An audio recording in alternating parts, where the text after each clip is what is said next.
Bismillahirrahmanirrahim. Alhamdulillahirabbil alamin. Allahumma shalli ala sayyidina Muhammad wa ala ali sayyidina Muhammad. Amma ba'd.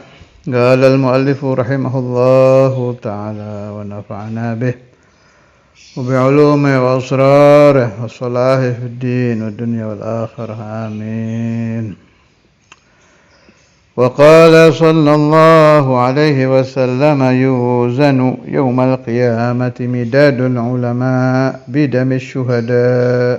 Yuzanu ditimbang yaumal qiyamati pada hari kiamat midadul ulama,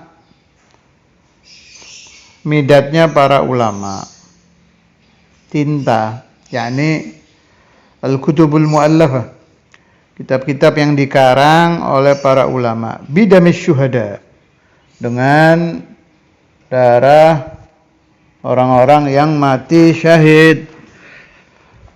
Kalau di hadis lain ada lanjutan, maka lebih menang di dalam timbangan itu, lebih berat tintanya para ulama daripada darahnya para syuhada.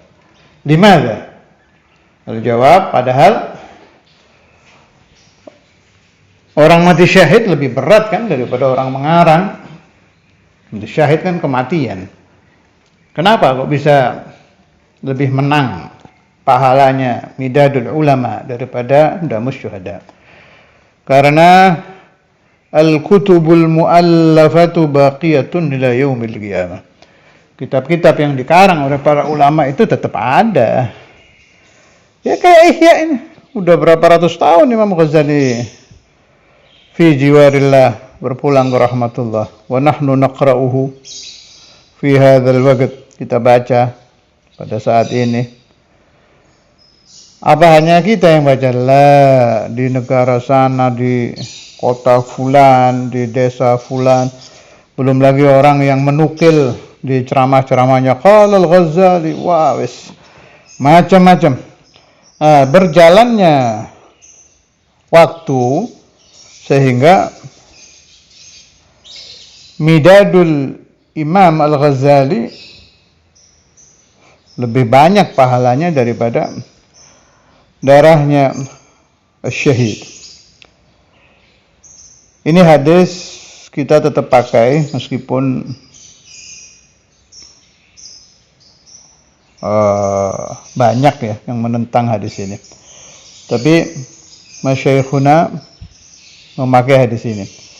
Dan Al-Imam Al-Ghazali yanqul hadzal hadis dalilun kafin, dalil yang cukup untuk kita pakai hadis ini.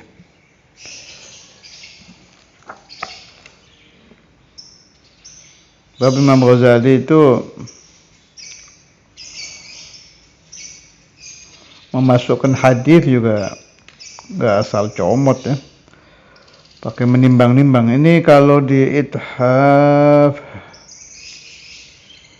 akhrajahu Ibnu Abdul Bar min hadis Abi Darda bi sanadin dhaif qalahu al-Iraqi, sanadnya dhaif inda al-Hafiz al-Iraqi.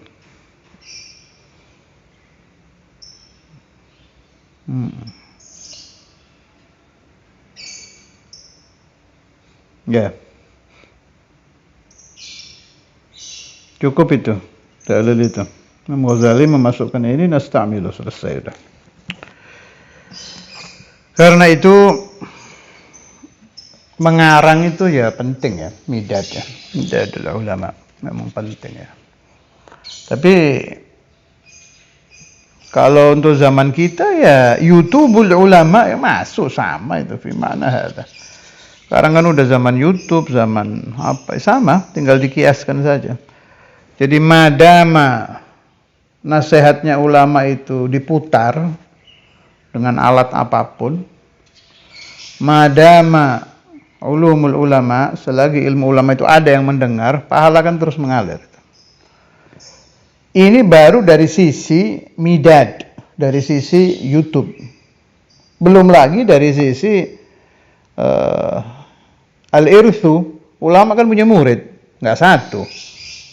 Si murid punya murid ila yaumil qiyamah.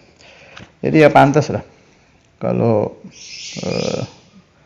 di atas maka musyahadah. Thumma idza tafakkarna asy-syuhada man alladhi yu'allimuhum, siapa yang mengajarkan mereka sehingga mereka berani mati syahid, sehingga bisa menghilangkan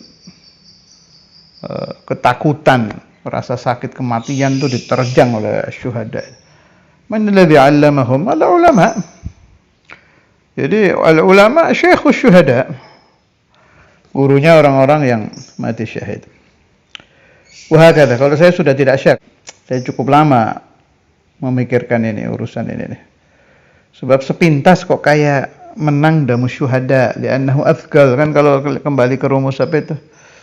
Ats-tsawab ala qadri ta'ab, terus al-ujra ala qadri al-masyaqqah, pahala itu sesuai dengan capek, semakin capek pahalanya semakin banyak. Orang sholat jamaah ke masjid jalan kaki dengan yang naik mobil, ya jelas pahalanya banyak yang jalan kaki. Cuma yang jalan kaki pincang lebih banyak lagi. Yang jalan kaki dalam keadaan tua, sakit, pakai bantuan kayu lebih banyak lagi. Ats-tsawab ala qadri ta'ab, al-ujra ala qadri al-masyaqqah. Upah itu tergantung beratnya pekerjaan. Kalau lihat itu kok kayak ini, kayak menang ini damus syuhada. Tapi kalau kita lihat lagi, oh iya, syaikhuhum al-ulama. Kemudian yang tadi saya terangkan itu, waktu manfaat ilmu ulama kan memanjang. Semakin mundur hari kiamat, wa min asrori, kenapa thawabul ulama itu akan luar biasa, ya. Kalau kiamat mundur, kiamat yang saya maksud mundur itu kita nggak tahu kan kiamat kapan. Itu bahasa guru-guru saja. Bahasa roja itu kiamat sih nggak mungkin mundur, sudah dipastikan oleh Allah Ta'ala kapan. Cuma sama syekhuna kan kadang kalau ngajar bilang, wah ini kalau orang-orang semua berubah menjadi orang baik, lillah wa fillah, ahli maulid, ahli sholawat, mungkin kiamat mundur. Itu bahasa ngobrol aja. Bahasa roja, aslinya kiamat ya nggak mungkin mundur. Sudah dipastikan oleh Allah Ta'ala kapan munculnya. Alhasil, selagi kiamat belum muncul, tambah lama ini kemunculan kiamat, thawabul ulama tambah banyak. Nah, siapa di antara ulama ini yang aktsaruhum thawaban, yang paling banyak pahalanya? Sayyidina Maulana Muhammad sallallahu alaihi wasallam, thumma sahabah. Pahala terbanyak jelas diperoleh Nabi, sebab Syekhul Awwal Nabi sallallahu alaihi wasallam lahu talamid as-sahabah. Ulama ini kan isnadnya ke sahabat. Sahabat aktsaruhum haditsan, aktsaruhum thawaban. Wal muktsiruna fi riwayatil athar Abu Hurairah yalih Ibnu Umar, itu paling banyak itu. Wa Anasun wal bahru kal khudriyyi wa Jabirun wa zaujatun Nabi. Itu yang disebut sahabat yang paling banyak meriwayatkan hadis. Aktsaruhum thawaban. Paling nomor satu Sayyidina Abu Hurairah ya, radhiyallahu taala anhu, Sayyidina Abdurrahman bin Sakhr. Itu kan banyak itu. Kalau nggak salah di Bukhari itu cerita yang kenapa beliau ditanya kalau nggak salah sama sebagian sahabat yang lain. Aukamakal ini berdasarkan ingatan waktu saya ngaji hadis Bukhari di pengajian bulanan yang mulia dulu itu. Saya dengarkan yang mulia terangkan. Yang aktsar ya Abu Hurairah itu yang ada masalah itu. Dijawab oleh Sayyidina Abu Hurairah, karena kalian ke pasar, saya tetap mendengarkan Nabi. Di sahabat yang lain kan ada kerja, ada dagang, ada ini. Sayyidina Abu Hurairah yulazim Rasulullah sallallahu alaihi wasallam. Ya pantas kalau beliau hadisnya lebih banyak dari yang lain. Terus itu kan dapat doa Nabi itu yang nggak lupa itu, ingatannya kuat. Jadi lebih banyak pahalanya. Kemudian kalau mau merenung lagi, tafakur lagi, yang paling banyak pahalanya ya kitab yang paling banyak dibaca. Safina itu, Safinatun Najah, Sulamut Taufiq. Kemudian apalagi kalau di Nahwu, Jurumiyah, Alfiyah, kitab-kitab yang muntasyar, yang dipakai terus itu. Arba'in An-Nawawiyah, Bukhari, Muslim, Tirmidzi, Abu Dawud, Nasa'i, Ibn Majah, khususan Bukhari, Muslim yang paling laris. Yang paling banyak kalau Rasulullah rawahul Bukhari kan yang dipakai di mana-mana. Itu kayak apa pahalanya itu? Dan tambah lama umat Islam meninggal, hidup lagi anaknya meninggal, cucunya terus kan baca Bukhari lagi. Maka pantas hadis ini dipercaya. Yuzanu yaumal qiyamati midadul ulama bidami syuhada. Ternyata di timbangan itu yang lebih kuat, yang menang midadul ulama. Kalau lafadz hadisnya yang di ithaf yang ada tambahan yarjah itu. Wa akhrajahu Syirazi fil Alghab min tariqi Anas bi ziyadati fayarjahu. Midadul ulama ala damis syuhada. Yarjah itu ngungkuli, lebih kuat timbangannya itu lebih menang gitu. Lebih berat pahala midadul ulama daripada pahala damus syuhada. Lanjut. Kemudian waqala sallallahu alaihi wasallam, man hafidha ala ummati, siapa yang menghafal ala ummati bagi umatku 40 hadisan minas sunnah, 40 hadis, hatta yuaddiha ilaihim, sehingga dia menyampaikan, maksudnya menyampaikan, bisa mengajar, bisa mengarang, mencetak, ya masuk. Kuntu lahu syafi'an wa syahidan yaumal qiyamah, maka aku menjadi syafi' dan syahid, pemberi syafaat dan saksi yaumal qiyamati, pada hari kiamat. Wa qala sallallahu alaihi wasallam, man hamala, siapa yang membawa, maksudnya hafal ini, min ummati, dari umatku 40 hadisan, 40 hadis, lagi Allah azza wa jalla yaumal qiyamati faqihan alima, dia akan bertemu Allah Ta'ala di hari kiamat, dikumpulkan bersama al-fuqaha wal ulama, orang-orang yang paham agama dan ahli ilmu agama. Ini kalau untuk yang bukan santri bagaimana? Orang-orang yang sudah agak sepuh, gampang, pilih hadis yang pendek-pendek aja. Dulu saya pernah ngumpulkan itu, alam di mana catatannya. Nanti kalau ketemu boleh dicetak gitu. Jadi hadis yang pendek-pendek. Safiru tasihhu, sumu tasihhu, anfik unfik. Atau hadis yang telinga masyarakat itu sudah akrab, itu lebih gampang kalau untuk orang sepuh-sepuh menghafal itu. Turubul ilma walau bisin. Wah, itu hadis palsu, kata inti. Ada yang ributin palsu, yang penting ada yang membolehkan satu, selesai sudah. Allah itu khair, baik, maha baik. Turubul ilma walau bisin, wa ingkan diantam habis-habisan sama sayap kiri, Habib Ahmad bin Hasan Attas, yadhkuruhu fi tadhkirin nas, khalas. Siapa lagi itu? Turubul ilma walau bisin, siapa lagi yang masukkan? Nah, tahu saya banyak yang nyerang itu.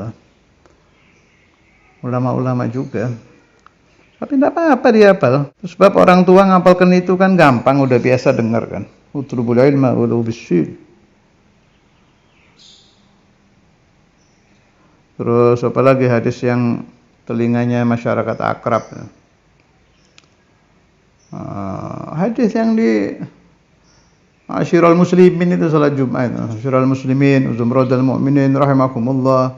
Ruwiya Nabi Hurairah radhiyallahu anhu, itu jadi kenapalan satu. Sampai lengkap 40. Masuk sudah. Di akhirat nanti masuk di sini.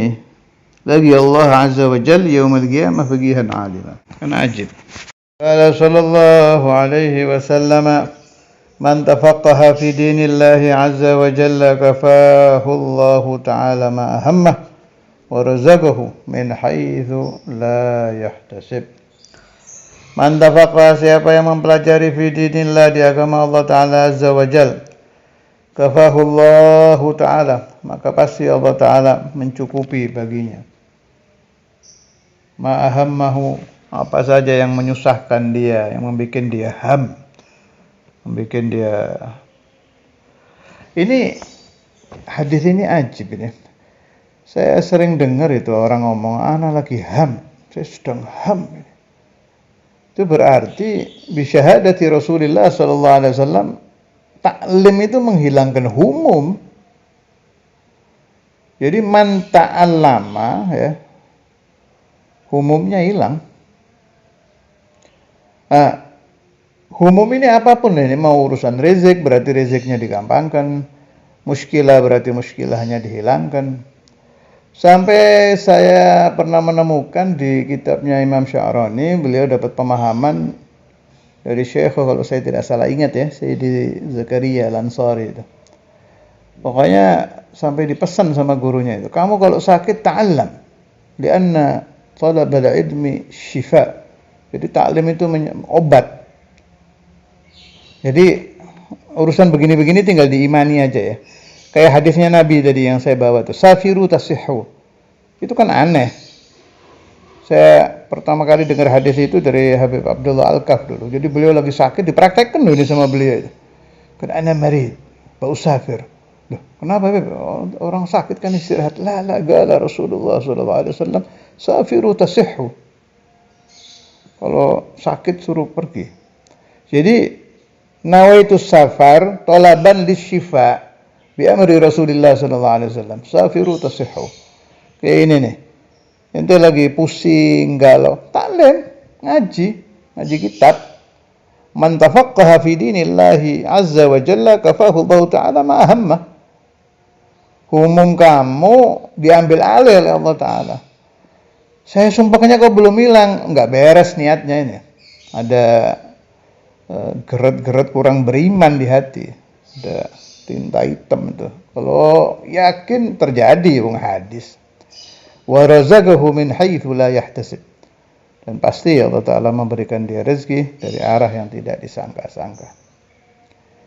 Kalau Syekhuna Abu Yahya, awal-awal saya ngaji Ihya dulu di Bandung itu, awal-awal saya baru nikah, kan masih nggak punya apa-apa itu.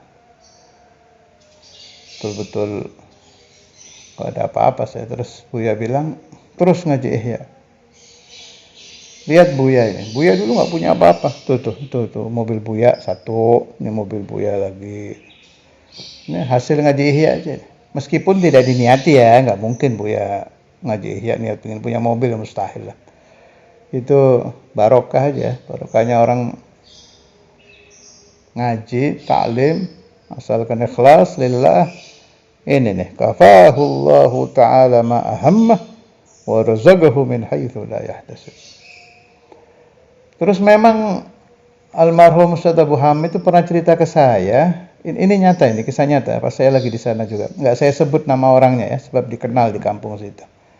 Di kampung daerah Darussurur itu dikenal nama ini, jadi nggak enak kalau saya sebut namanya. Abu Hamid itu bilang ke saya, itu orang datang ke Ustaz Abu Hamid minta nasihat sama istikharah, itu kan biasa itu. Di Darussurur dulu kalau orang ada iskal, istikharahnya ke Ustaz Abu Hamid. Nah, akhirnya hasil istikharahnya dan nasihatnya suruh taklim di Al-Idris. Al-Idris itu tempat Buya ngajar Ihya. Itu dari mulai nggak punya duit, jangankan sejuta, 100.000 nggak ada. Terus ngaji terus. Itu jarak berapa bulan mulai kerja. Kalau saya sebut nama pekerjaannya, anak-anak Bandung jadi paham nggak saya sebut.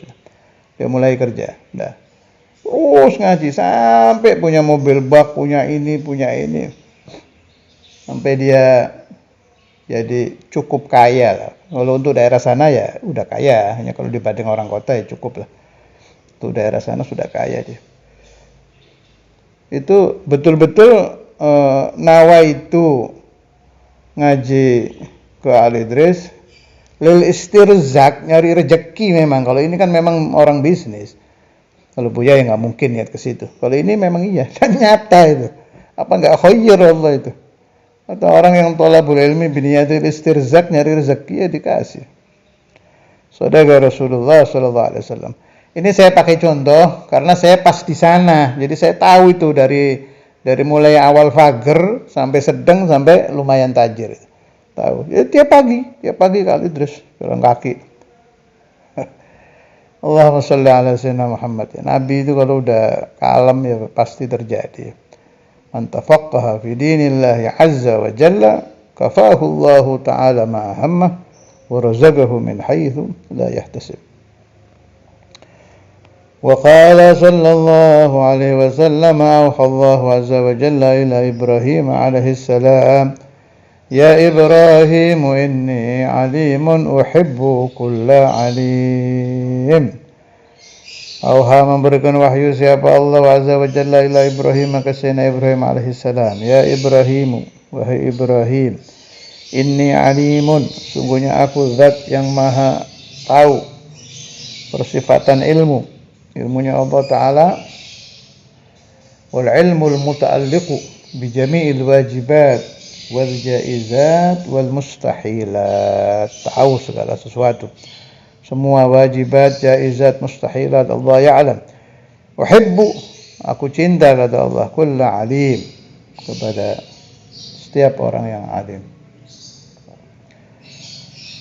Sampai ada hadis apa itu, saya nemu itu di, kalau nggak salah ingat ini berdasarkan ingatan, tapi Syaikhul Imam pernah yujib hadal hadis di Syarah Bidayah ya. Ya, seingat saya itu di Syarah Bidayah itu. Al-alim habibullah walau kana fasiqan wal jahil aduwullah walau kana abidan atau kama qala Rasulullah sallallahu alaihi wasallam.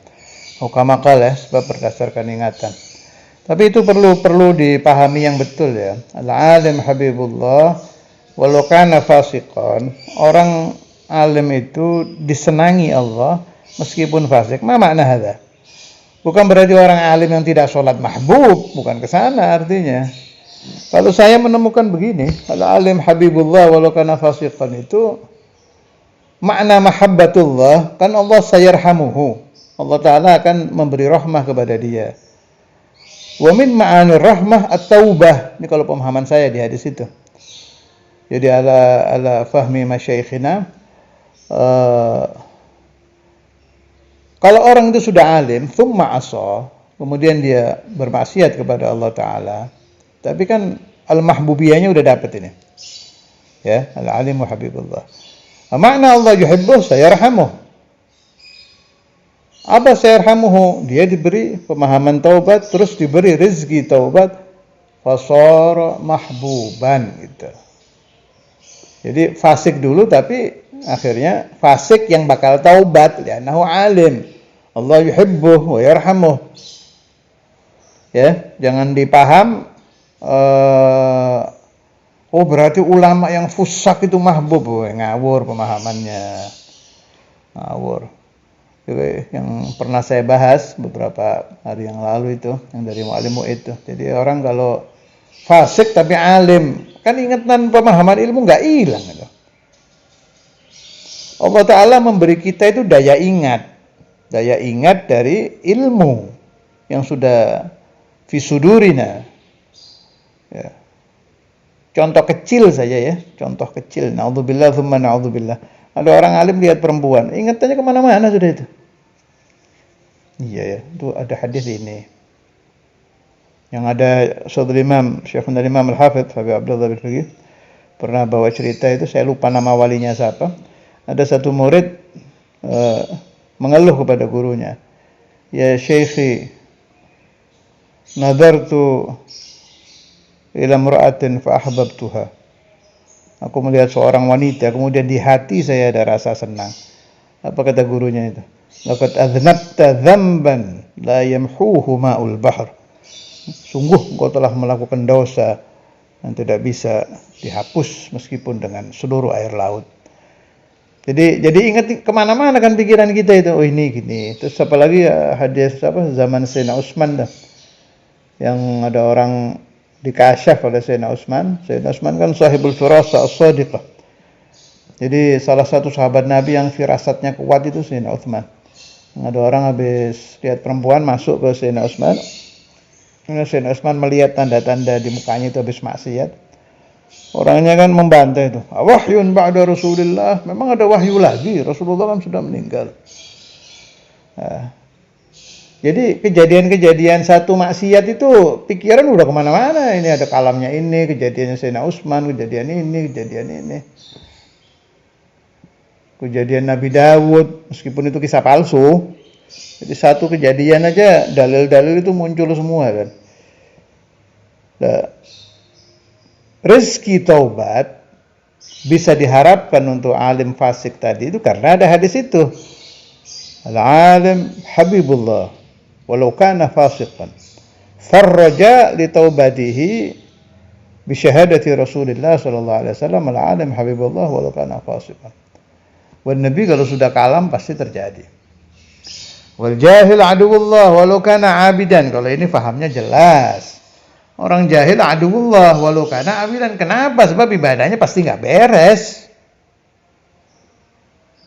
Saya pernah dengar cerita dari Haji Mukhtar Sadiqun Nafi Jakarta dulu yang megang Ta'lim Al-Bahri. Kafahullahu ma'ahamma. Itu Haji Mukhtar itu cerita ada ba'du ashab yusalli wa yadkhul Allah alam tariqa, wudunya pakai air teh. Jadi ya tawadda li salati subuh bima isyah, lucu itu. Air teh kan hangat biar nggak dingin, lagi di villa apalagi. Sadaqah Rasulullah sallallahu alaihi wasallam, jahil aduwullah walau kana abidan. Kalau ada makna wadih. Al-abidul jahil pasti kacau ibadahnya sebab tidak ada ilmunya. Jadi wal fadlu kullul fadli li ahli ilmi. Razaqahu min haitsu la yahtasib. Yujad kalamul Imam al-Habr kalau enggak salah ingat, rizqu alim dilipat gandakan sampai 2 kali lipat oleh Allah Subhanahu wa taala.